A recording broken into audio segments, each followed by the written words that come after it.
club in, like, we all know that, right? So we're just in this zone, I think it's only for this zone kind of, but we're just gonna go through some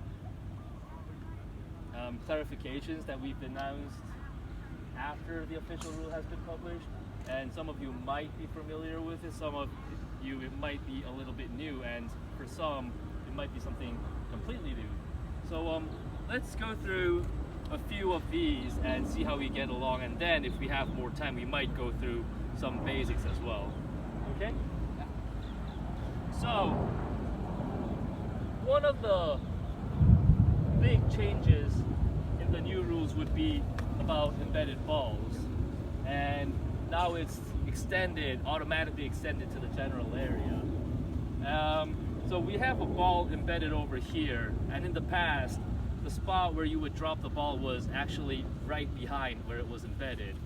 In this case, we don't really have a spot right behind. The spot right behind, well, maybe you might be able to argue that there's something over here, but actually it's like straight into sand. So would the player be able to get relief for a ball embedded in a bunker face like this? No, yes, no, yes, yes, one. Yes, yes. Okay, I think it's a very good topic to go through because we have divided views on it. So first of all, the answer is yes. And now in the new rules of golf, we've made all the procedures quite consistent for when you're dropping a ball, when you're taking relief from a general area. Now basically when you're taking relief for anything in the general area, you're dropping your ball in the relief area, which would be a club length. So we no longer have different procedures for different situations. For an embedded ball, it's same as when you're taking relief from a cart path or a sprinkler head. If you're taking relief, you'll find the reference point, measure a club length, drop your ball within that club length. So where's our hole over there? So that's our hole. Our reference point will actually be somewhere immediately behind the ball. Well, it could be in the bunker. Usually we would say there's at least a micromillimeter behind the ball, but even if that's not the case, we can still measure our relief area because in the rules it only says the spot right behind the ball. So since my ball is embedded in the general area, I'll have to drop my ball in the general area as well. So my reference point would be right over here, and I'll measure a clump length. Like obviously this side it's all the bunker, so I can't drop my ball inside the bunker because I'm taking relief from the ball in the general area. So I'll measure a club length from the reference point, not near the hole. I think it's not near it.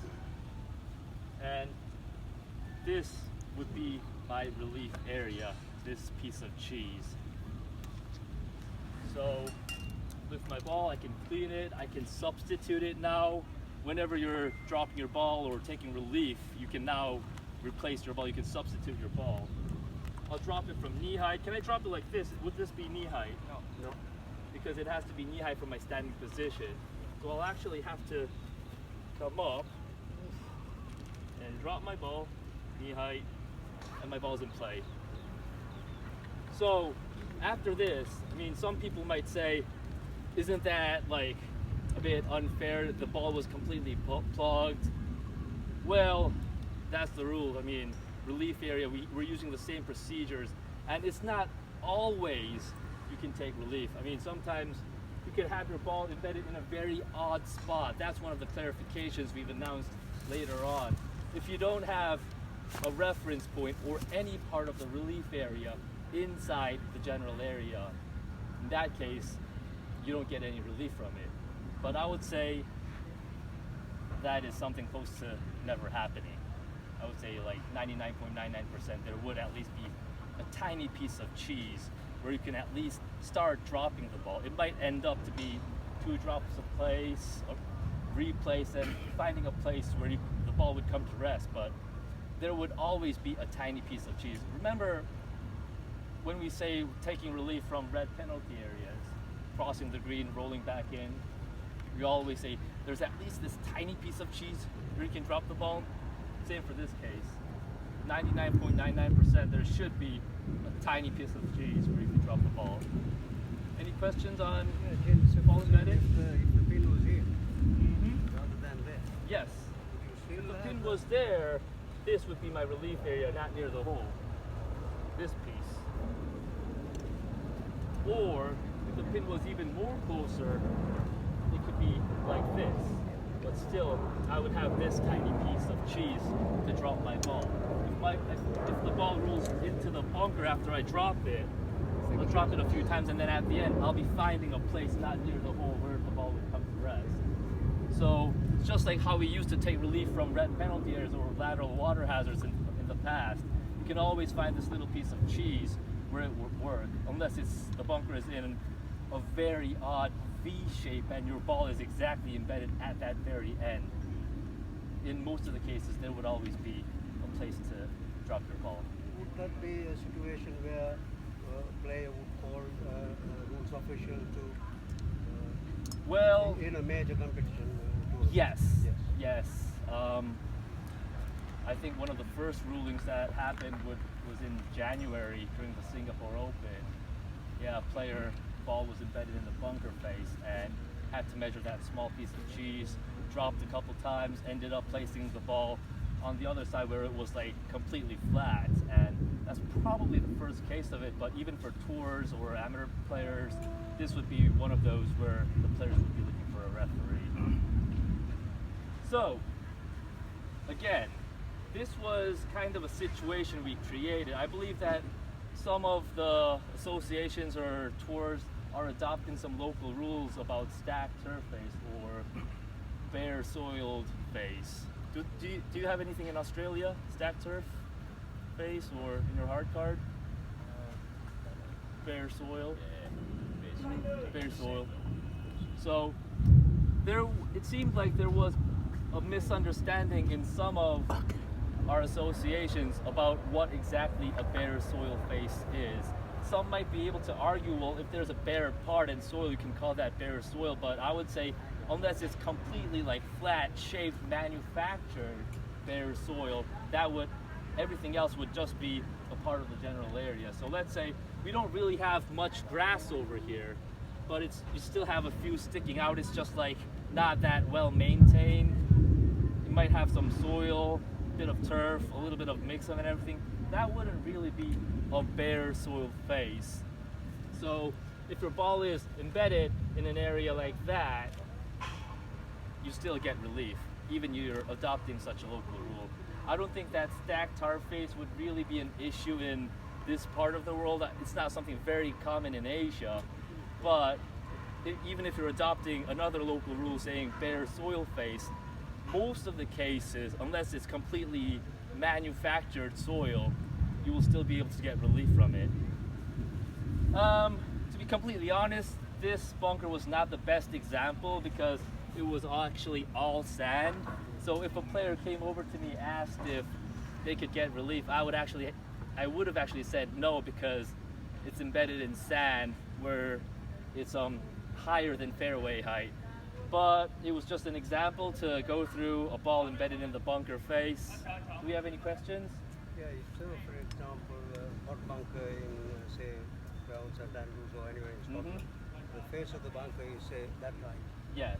That's the wall, and if it is plugged in, you still get a upland this way, upland that way, but you might not get anything outside. Well, that's the reason we have in St Andrews and in the RNA hard card, we have the player will get no relief when the ball is embedded in stacked turf face. And the reason for that is usually when a ball gets plugged in stacked turf face, that's when it gets actually kind of dry.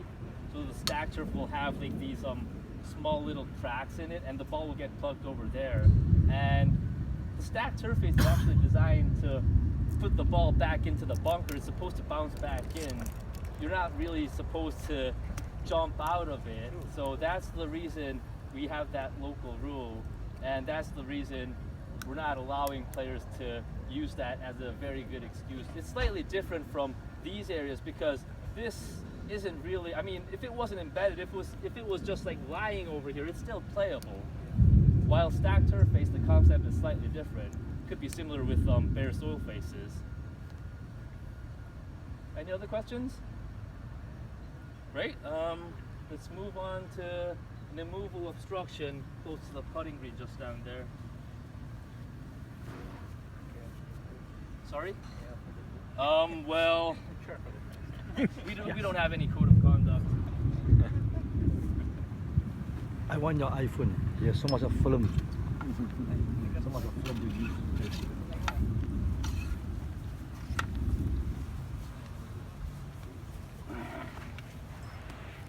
Why?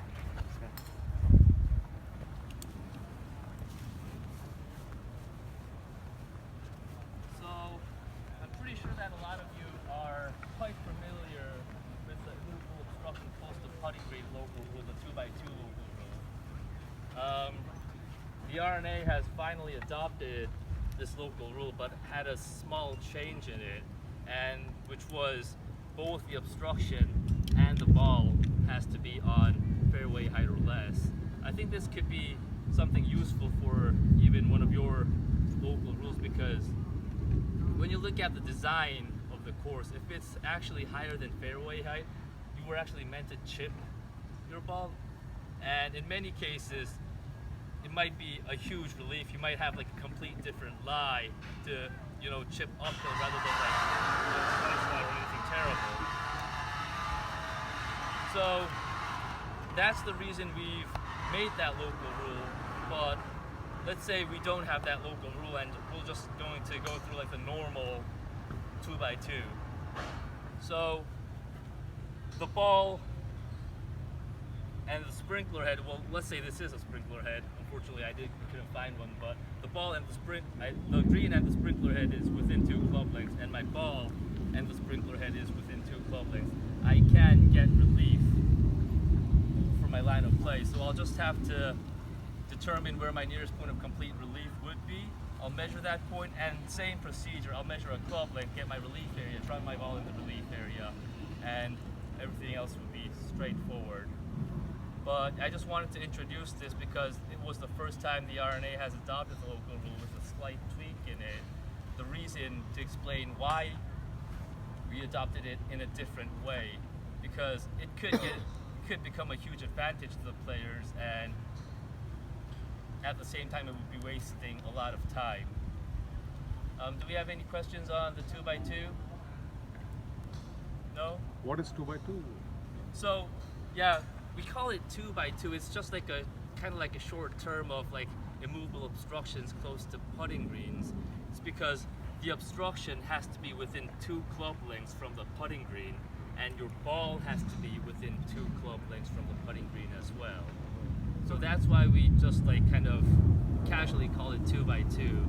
But if we have anyone who's not really familiar with it, to measure your club length, well, obviously it would be with my 3-wood.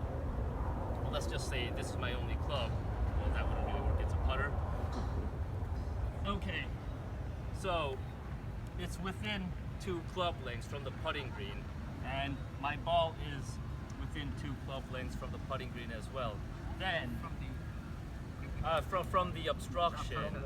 So normally you don't get any relief from immovable obstructions unless you have interference in your area of intended swing, the lie of the ball, stance. You don't get anything for line of sight.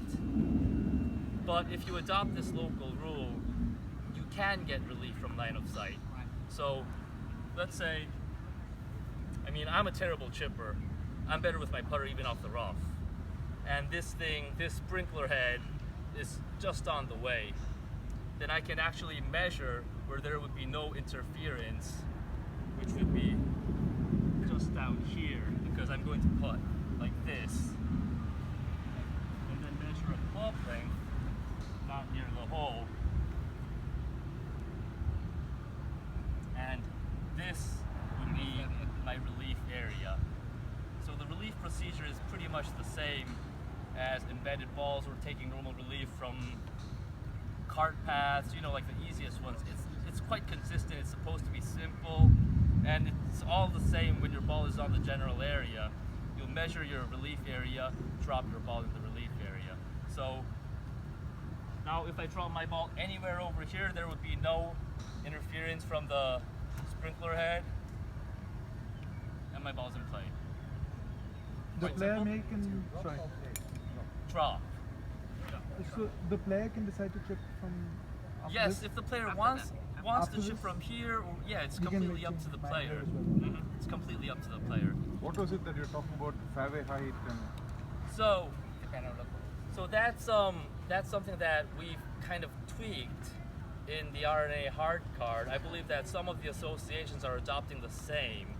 So basically, the model local rule itself says if the obstruction is within 2 club lengths from the putting green and the player's ball is within 2 club lengths from the putting green, you can get relief. In the RNA hard card, we've tweaked it a little bit, saying that both the sprinkler head, both the obstruction and the ball must be on fairway height or less. So if your ball is in thicker rough, you can't use that as an excuse to swing around to fairway height, because you're supposed to chip from over there, not swing around and say that, okay, well now I'm gonna putt, where you couldn't really actually putt. So that's the reason we kind of tweaked this local rule. I believe that many associations are doing it the same way, but just wanted to explain how we're doing this.